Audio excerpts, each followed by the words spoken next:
தெற்கு காசாவின் ஹான் யூனிஸ் பகுதியில் பொதுமக்கள் மத்தியில் முகாம் அமைத்திருந்த ஹமாஸ் இயக்கத்தின் முக்கிய தலைவர்களின் தளங்களை குறிவைத்து சனிக்கிழமை ISA மற்றும் IDF இணைந்து கூட்டு ராணுவ நடவடிக்கையை மேற்கொண்டது.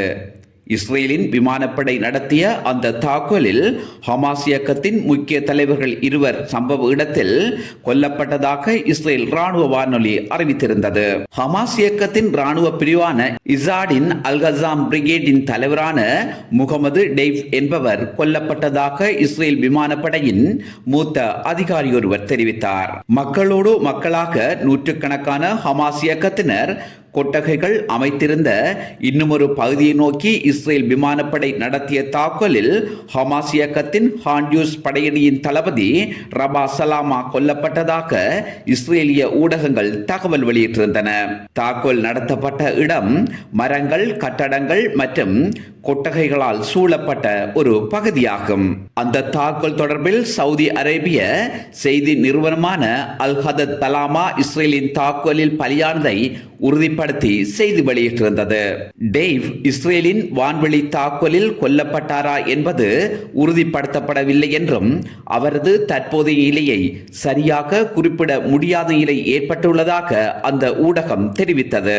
ஆனால் இஸ்ரேல் ராணுவ வானொலி வெளியிட்ட தகவலின் அடிப்படையில் முகமது டெய்வ் பலியானதற்கான ஆதாரங்கள் இருப்பதாகவும் இஸ்ரேல் ராணுவ உளவுத்துறையின் தகவலின் அடிப்படையில் துல்லியமான தாக்குதல் நடத்தப்பட்டதாக இஸ்ரேல் ராணுவ வானொலியின் செய்தியாளர் டோரோன் ஹெடோஸ் தெரிவித்தார். இஸ்ரேல் நடத்திய தாக்குதலில் பணைய கைதிகள் எவரும் கொல்லப்படவில்லை என்றும் டெய்வ் தரைவழி சுரங்க பாதைக்குள் இருந்து சந்திப்பொன்றை மேற்கொள்வதற்காக கட்டடம் ஒன்றுக்குள் இருந்த வேளையில்தான் அந்த தாக்குதல் நடத்தப்பட்டதாக தெரிவிக்கப்படுகிறது.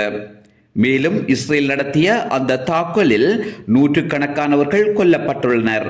அவர்கள் அனைவரும் ஹமாஸ் இயக்கத்தினர். டெய்வ் மற்றும் சலாமா ஆகிய ஹமாஸ் இயக்கத்தின் முக்கிய தலைவர்களுக்கு பாதுகாப்பு வழங்கியவர்கள் மீதே தாக்குதல் நடத்தப்பட்டது என்கிறது IDF. டெய்வின் மரணம் தொடர்பில் ஹமாஸ் இயக்கத்தின் மூத்த அதிகாரி ஒருவர் தெரிவிக்கையில், இஸ்ரேல் டெய்வை குறிவைத்து தாக்குதல் நடத்தியதாக கூறுவது அப்பட்டமான பொய் வதந்தி. இஸ்ரேலின் வான்வெளி தாக்குதலில் கொல்லப்பட்டவர்கள் அனைவரும் அப்பாவி பொதுமக்கள். அவர்கள் மீது இஸ்ரேல் இனப்படுகொலையை அரங்கேற்றியுள்ளதாக அந்த ஹமாஸின் அதிகாரி மேலும் தெரிவித்தார். ஆகவே ஹமாஸ் இயக்கத்தின் முக்கிய தலைவரான முகமது டெய்ஃபை கொன்றதாக IDF கூறுகிறது. முகமது டெய்ப் கொல்லப்பட்டார் என்கின்ற போலி பிரச்சாரத்தை இஸ்ரேல் மேற்கொள்வதாக ஹமாஸ் இயக்கத்தின் மூத்த அதிகாரி தெரிவிக்கிறார். அப்படியென்றால் இஸ்ரேல் நடத்திய தாக்குதலில் கொல்லப்பட்டவர்கள் அனைவரும் யார் என்கின்ற கேள்விக்கு இருதரப்பிலும் பதில் கிடையாது. எனவே இஸ்ரேல் தரப்பும் ஹமாஸ் இயக்கத்தினரும் உண்மையை மூடி மறைத்து வருகின்றனர். இருப்பினும் இஸ்ரேல் நடத்திய வான்வெளி தாக்குதலில் 70க்கு அதிகமான அப்பாவி பொதுமக்கள் கொல்லப்பட்டும் 289 பேர் காயமடைந்துள்ளதாக காசா சுகாதார அமைச்சு அறிவித்திருக்கிறது. இஸ்ரேலின் அந்த தாக்குதலுக்கு எகிப்து மற்றும் ஜோர்தான் வெளியுறவுத்துறை அமைச்சர்கள் இணைந்து கண்டனங்களை வெளியிட்டிருந்தனர். இஸ்ரேல் மக்கள் மீது தாக்குதல் நடத்துவதை ஏற்றுக்கொள்ள முடியாது. உடனடியாக இஸ்ரேல் மக்களை குறிவைத்து தாக்குதல் நடத்துவதை நிறுத்த வேண்டும் என கோருகிறது எகிப்து. இஸ்ரேல் நடத்திய வான்வெளி தாக்குதலில் முகமது டெய்ப் கொல்லப்பட்டிருப்பாராக இருந்தால் அது ஹமாஸ் இயக்கத்திற்கு பாரிய இழப்பாக இருக்கும் என்பதில் சந்தேகம் கிடையாது. டெய்ப் என்பவர் ஹமாஸ் இயக்கத்தின் ஒரு படைப்பிரிவின் தலைவர் அல்ல. அவர் ஹமாஸ் இயக்கத்தின் முதுநிலை தலைவர்களில் 3ஆம் நிலையில் இருக்கும் முக்கிய தலைவராவார். டெய்ஃபை அமெரிக்கா 2015ஆம் ஆண்டு முதல் சர்வதேச பயங்கரவாதி என முத்திரை குத்தியது.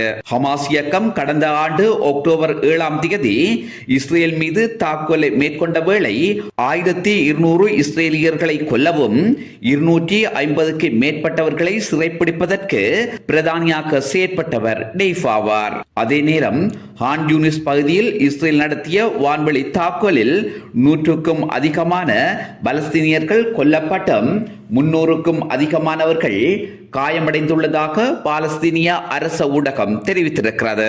முகமது டெய்வ் கொல்லப்பட்டார் என்பதும் கொல்லப்படவில்லை என்பதை விடுத்து காசாவில் இஸ்ரேல் நடத்தி வரும் தாக்குதல்களில் அப்பாவி பொதுமக்கள் வகைதொகையின்றி கொல்லப்பட்டு வருகின்றனர். டெய்வை வான்வெளி தாக்குதல் மூலம் கொன்றதாக இஸ்ரேல் அறிவித்திருக்கிறது. அந்த தாக்குதலில் பொதுமக்கள் கொல்லப்படவில்லை என்பதை ஏற்றுக்கொள்ள முடியாது. மக்களோடு மக்களாக வாழும் இடத்தில் தாக்குதல் நடத்தப்பட்டிருக்கிறது. அதற்கான ஆதாரங்களாக சமூக வலைத்தளங்களில் வெளியான புகைப்படங்கள் இன்றும் சாட்சியம் கூறி நிற்கின்றன. போர் நடக்கின்ற இடத்தில் மக்கள் கொல்லப்படுவது தவிர்க்க முடியாத ஒன்றுதான். ஆனால் போர் என்கின்ற போர்வையில் மக்களை வகை தொகையின்றி கொல்வதற்கு சர்வதேச விதிமுறைகளின்படி சட்டம் இருக்கிறதா? காசாவில் நாளாந்தம் அளிக்கப்பட்டு வருகின்ற அப்பாவி பொதுமக்களின் இறப்புக்கு அல்லது அந்த படுகொலைக்கு இஸ்ரேலும் அமெரிக்காவும் பொறுப்பேற்றே ஆக வேண்டும்.